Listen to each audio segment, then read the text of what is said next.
Nuíomh a bhí amach dara as chundan dúna tháinig sé ceapan siad gur bhesa.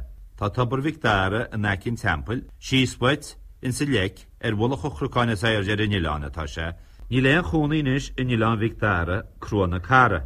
Bhí fearar a pádín ruaid ar in Ileán a héana a chláán. Hesa dará nó gur fós duine gá chláánán.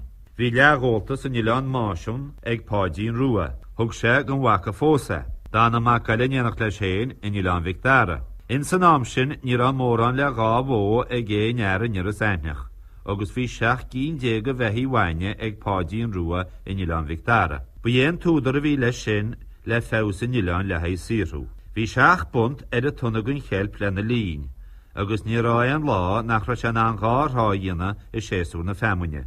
Níor hé déon rias éir nach ra fasca ar híomhacíns go Ileán ag fear le haibre. Ní ra bliana bin nach ra pádín rua in an tríú ceir go scóra punta híú as a gelp. Bhí se na behí i ligan suas, agus mar a bheile te ró ceanú péri híal mar a thugróid sé.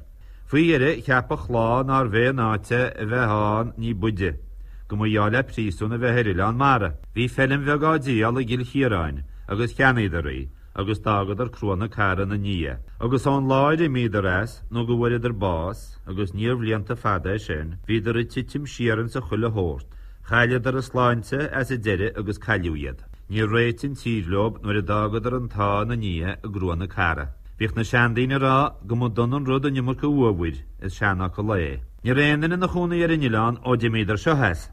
Tháinig sé mus ó mungáin na nia. Cheanna sé Ileán agus bhain sé de sinne blianas. Bhíoch 3 scór beithioch a ggéir in Ileán fé mísa. Ní agad sé ánach míiad. Bhí neamhain gá dialaige agus destáithe sim líanaar chearthar. Chain Ileán gá bhliaon bán. Thóge báirde agus tá gún féir go bhhail an bhása an baile bagaire go Ileán, agus a neamhain go bhhaile na háde híar. Rinne bhain gholtas dé go néir agus 6 móltas dé go neamhain. Agus ba dhé párice chunach a líam as a galín cárna, ó thugu seanachas sin de cheanna cilar ná ó cín leichéad blian óhain.